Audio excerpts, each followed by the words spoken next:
Hi friends, இந்த மணிமேகலை பிரியங்கா இவங்க பிரச்சனை எவ்வளோ தூரத்துக்கு போயிட்டு நம்ம எல்லாத்துக்குமே தெரியும். இப்போ அதை பற்றி டெய்லி ஒரு அப்டேட் வந்துகிட்டு இருக்கு. அந்த பிரச்சனை நம்ம முடிஞ்ச பாடு இல்லை.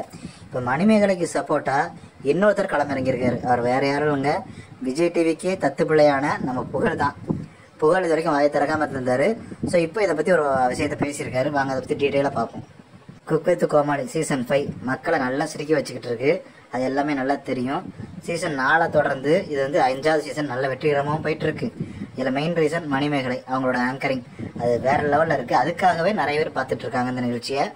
அந்த ஷோ தான் இப்போ பிரச்சனையாக நல்ல இழுபறியாக போயிட்டு இருக்கு. அப்படிங்கும்போது ரசிகர்களும் ரொம்ப கடுப்பாயிட்டு இருக்காங்க. அவங்களோட எக்ஸ்பெக்டேஷனும் கம்மியாயிடுச்சு. ஸோ இந்த பிரச்சனையை அவங்க சீக்கிரம் முடிச்சு நிகழ்ச்சியை சீக்கிரம் கொண்டு போகணும். ஸோ மணிமேகலைக்கு ஆதரவாக நிறைய பேர் இறங்கிட்டு இருக்காங்க. அதே போல் பிரியங்காக்கு ஆதரவாகவும் நிறைய பேர் இறங்கிட்டு இருக்காங்க. ஸோ இதுவே ஒரு பெரிய கிளாஷாக போயிட்டு இருக்கு இப்போதைக்கு. இந்த ஷோவோட இப்போ இந்த கிளாஸ் தான் ரொம்ப ட்ரெண்டிங் ஆகிட்டு இருக்கு. யாருக்கு ஓட்டு அதிகமாகுது, யாருக்கு ஆதரவாகுது, அப்படி மக்கள்லாம் பார்க்க ஆரம்பிச்சிட்டாங்க. ஸோ இதை பற்றி நம்ம புகழ் ஒரு ஃபங்க்ஷனுக்கு போயிருக்காரு. அப்போ புகழ்கிட்ட கேட்டிருக்காங்க, மணிமேகலை பிரியங்கா இவங்க பிரச்சனையை பற்றி நீங்கள் என்ன சொல்கிறீங்க அப்படின்னு. அதுக்கு அவர் என்ன தெரியுமா சொல்லியிருக்காரு, அது அவங்களுக்குள்ள உள்ள பிரச்சனை, உங்களுக்கும் எனக்கும் பிரச்சனைனா நாம் இப்போ பேசலாம், அதை சோசியல் மீடியாவில் கொண்டு வரக்கூடாது. உங்களை மாதிரி தான் எனக்கும், அவர்களுக்கு என்ன பிரச்சனை தெரியாது, சேனலுக்கு வருமா என்று தெரியாது. இந்த பிரச்சனை வெளியே வந்து ஒவ்வொருத்தரும் ஒவ்வொரு மாதிரி வீடியோ போட்டுட்டு இருக்காங்க. 1000 வீடியோ ஓடிட்டு இருக்கு இதை பற்றி.